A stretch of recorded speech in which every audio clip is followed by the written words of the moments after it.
Praise the Lord. இன்றைய காலத்தில் போட்டிகளும் பொறாமைகளும் கலகங்களும் தீங்குகளும் மற்றவர்களை அழித்து தான் வாழ வேண்டும் என்கிறதான பொல்லாத எண்ணங்களும் தீங்கான எண்ணங்களும் இன்னும் மந்திரங்களும் சூனியம் வைப்பதும் இப்படி பலவிதமான தீமையான எண்ணங்களுக்கு மனிதன் இடம் கொடுத்து மனிதன் மிருகமாக வாழ்ந்து கொண்டிருக்கிறதை பார்க்கிறோம். ஆனால் இயேசுவை ஏற்றுக்கொண்டதான பிள்ளைகளுக்கு கர்த்தருடைய வார்த்தை என்ன சொல்லுகிறது என்றால், சகரியா 8ஆம் அதிகாரம் 16ஆம் வசனத்திலிருந்து நான் வாசிக்கிறேன். நீங்கள் செய்ய வேண்டிய காரியங்கள் என்னவென்றால், அவனவன் பிறனுடைய உண்மையை பேசுங்கள், உங்கள் வாசல்களில் சத்தியத்துக்கும் சமாதானத்துக்கும் ஏற்க நியாயம் தீருங்கள். ஒருவனும் பிறனுக்கு விரோதமாய் தன் இருதயத்தில் தீங்கு நினையாமலும் பொய்யானையின் மேல் பிரியப்படாமலும் இருங்கள். இவைகளெல்லாம் நான் வெறுக்கிற காரியங்கள் என்று கர்த்தர் சொல்லுகிறார்.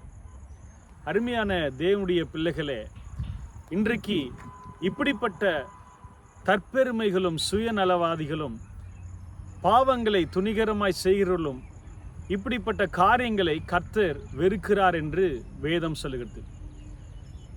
பொய் ஆணையிடுகிறதுனால, இருதயத்தில் தீங்கு நினைக்கிறதுனால, மற்ற இடத்துல உண்மையை பேசாமல் பொய்யை பேசுகிறதுனால கர்த்தருடைய பிள்ளைகளை கர்த்தர் பாருங்க, இப்படிப்பட்டவர்களை கர்த்தர் வெறுக்கிறார் என்று வேதம் சொல்லுகிறது. அன்பிற்குரியவர்களே, இந்த காலங்களிலே உலகமானது மிக கொடிதான நாட்களில் போய் கொண்டிருக்கிறது.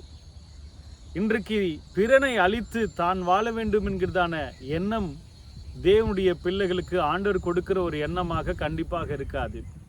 காரணம், ஆண்டவர் அன்புள்ளவராகவே நல்லவராகவே நன்மை செய்கிறவராகவே சுற்றி திரிந்தார். தன்னை குத்தினவர்களையும் கொலை செய்தவர்களையும் ஆண்டவர் இயேசு அன்பாகவே அவர்களை மன்னித்து ஏற்றுக்கொண்டு நேசித்ததை பார்க்கிறோம். அவரை ஏற்றுக்கொண்டு அவருக்குடைய பிள்ளைகள் என்று சொல்லுகிற நம்முடைய வாழ்க்கையிலும் இப்படி ஒருவருக்கொருவர் ஏமாற்றி பிழைப்பு நடத்தக்கூடாது என்பதை கர்த்தர் விரும்புகிறார். அப்படிப்பட்டவர்களை கர்த்தர் அருவருக்கிறார். ஆகவே பெற்றோர்களுக்கு பிள்ளைகள் கீழ்ப்படிய வேண்டும், பிள்ளைகள் எதிர்த்து நிற்கக்கூடாது, பேசக்கூடாது. ஊழியர்களுக்கு விசுவாசிகள் கீழ்ப்படிந்து கனத்துடன் அவளை நடத்த வேண்டும். அதே போல ஒரு வீட்டில் ஒரு குடும்பத்தில் இருக்கிறவர்கள் எல்லாருக்குள்ளாகவும் உண்மை என்பது கண்டிப்பாக அவசியமாக இருக்க வேண்டும். தன்னுடைய சொந்த புருஷனிடத்தில் பொய் சொல்லுவதும் ஏமாற்றுவதும் கெட்ட குணங்களை செய்வதும் இப்படிப்பட்ட காரியங்களை கர்த்தர் அருவருக்கிறார். ஆகவே நாம் தேவனுடைய பிள்ளைகள் என்று நற்காரியங்களை செய்வோம். மற்றவர்கள் எப்படி வேணாலும் கெட்டு போகலாம், ஆனால் ஆண்டுடைய பிள்ளைகளாகிய நம்மை கர்த்தர் பரிசுத்தமாக நீதியுள்ளவர்களாக நன்மை செய்கிறவராக நாம் வாழ வேண்டும் என்று கர்த்தர் விரும்புகிறார். கர்த்தர் இந்த வார்த்தையின்படி நம்மை ஆசீர்வதிப்பாராக. அன்புள்ள ஆண்டவரே, இந்த வார்த்தையின்படி நாங்கள் உலகத்தாரை போல அல்ல, நாங்கள் உம்முடைய பிள்ளைகள் என்று சொல்லுகிற அளவுக்கு நாங்கள் நீதியும் நேர்மையுமாய் நடந்து நல்லவைகளையே யோசிக்க, நல்லவைகளையே நினைக்க, அதன்படி வாழ எங்களுக்கு கிருபை தாரும், எங்களுக்கு உதவி செய்யும்.